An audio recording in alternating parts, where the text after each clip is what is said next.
ये कहानी ममता की है। बचपन से ही घर में ये एहसास दिलाकर पाला गया कि औरतों को बोलने का हक नहीं है। अरे ममता, जरा जल्दी जल्दी हाथ चलाओ। रोज ऑफिस में देर पहुंचता हूँ तुम्हारे कारण। लेकिन आपका सारा खाना पैक और तैयार भी है। अरे जबान जितनी चलाती हो उतना अगर हाथ चलाती ना तो शायद घर को अच्छे से मैनेज कर पाती।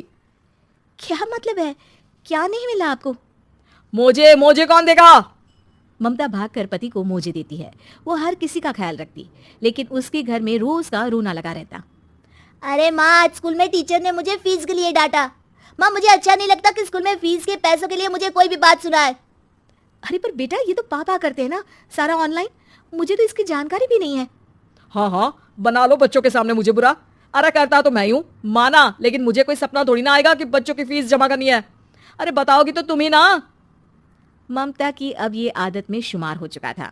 वो हमेशा हर बात के लिए खुद को ही दोषी मानती। एक दिन वो पड़ोस की दोस्त से कहती है, समझ नहीं आता यार, मैं इतनी डम कैसे हो सकती हूँ।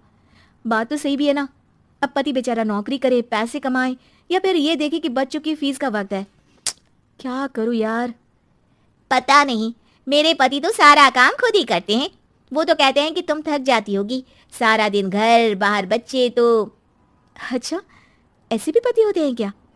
अरे क्या बात कर रही है? भाई साहब कभी तुझे किसी बात के लिए सुनाते नहीं? किसने कहा नहीं सुनाते? अरे ये पति चीज ही ऐसी होती है कि बिना पत्नी को सुनाए उन्हें चैन की नींद कहाँ आती है। तो तू भी परेशान रहती होगी कि कैसे, क्या, कब भूल गई।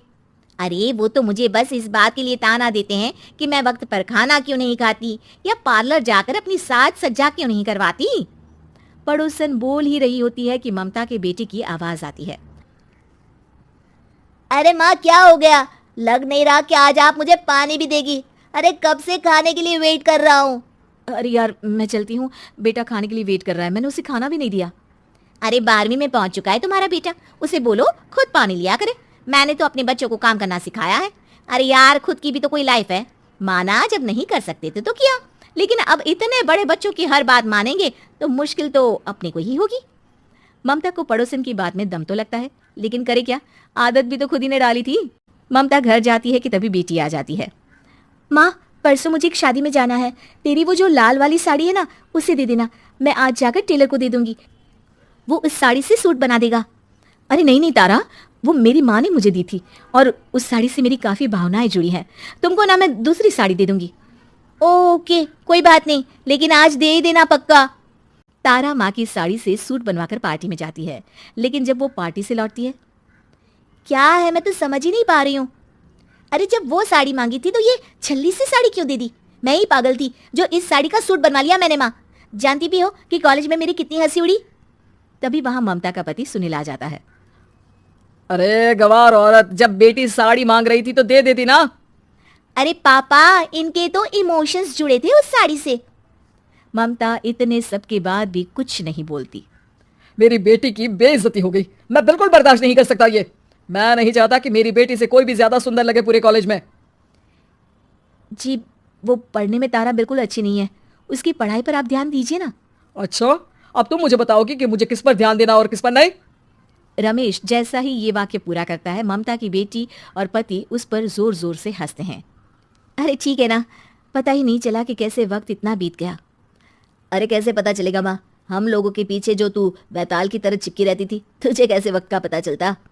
ममता को पहले सास ससुर, फिर पति और बच्चों की तरफ से इस तरीके की बातें सुनकर उसका मन बहुत दुखी रहता था। एक दिन, सुनो ना, बहुत दिनों से कमर के नीचे बहुत दर्द रहता है। कल मैंने देखा तो एक फोड़ा था। अरे ममता, एक बार अपने पति से बात करो, वो तुम्हारा फोड़ा डॉक्टर को दिखा देंगे। अरे नहीं नहीं, वो तो गुस्सा हो जाएंगे। अरे क्यों गुस्सा हो जाएंगे? तुमको दर्द है। हाँ, लेकिन वो यही बोलेंगे कि ऑफिस जाऊं या फिर तुम्हें लेकर डॉक्टर के पास। तो बेटे से ही बात कर ले। अरे वो तो मैं कर लूं, लेकिन फोड़ा है ऐसी जगह कि उसे बताते मुझे शर्म आएगी। लेकिन कुछ ना कुछ तो करना जरूरी है ना। ऐसे कब तक फोड़े के दर्द से तड़पती रहेगी? अब तो सोच रही हूँ कि इनसे बात कर ही लूं, वरना दर्द के मारे कहीं मर ना जाऊं। लेकिन शाम को, ममता, क्या किया तुमने आज? खाने के डिब्बे में कैसा खाना दिया था? दाल खराब हो गई थी। कब की थी? दाल तो मैंने सुबह ही बनाई थी, खराब कैसे हो गई? अच्छा सुनिए ना, मुझे कहना है कि अरे गरम दाल बंद करोगी तो ऐसा ही होगा ना। बेइज्जती हो गई सबके सामने मेरी। ऑफिस वालों ने ऐसा मजाक उड़ाया कि क्या बोलूं। कल से ठीक से खाना देना है तो देना, वरना खाना देना बंद कर देना, बाहर खा लूंगा मैं। ममता जो पति से अपनी परेशानी बताने वाली थी, वो अब ये सोचने लगती है कि कल से पति को खाने में क्या दे। अगले दिन ममता थकी थकी सी हालत में, आप लोगों के लिए नाश्ता बना दिया है, खाना बनाने की हिम्मत नहीं है आज तो। रात भर सोकर थक गई है ना, इसीलिए तो खाना नहीं बना सकती।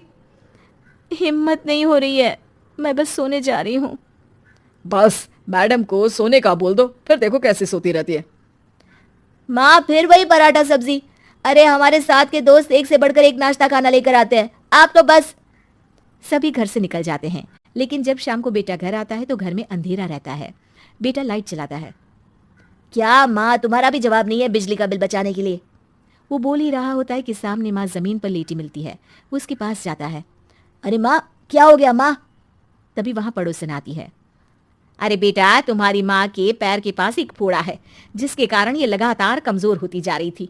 मैंने उसे पहले ही कहा था कि घर में बता दो, लेकिन तुम्हारी माँ किसी को तंग करना नहीं चाहती थी। तभी वहां डॉक्टर आ जाता है। अरे इनके ऑर्गन में दिक्कत है, कोई बात है जो इनके मन में खटक रही है। अरे नहीं नहीं, इसके मन में कोई बात नहीं है, कोई काम है नहीं ना इसके पास, सारा दिन बस घर में ही रहती है।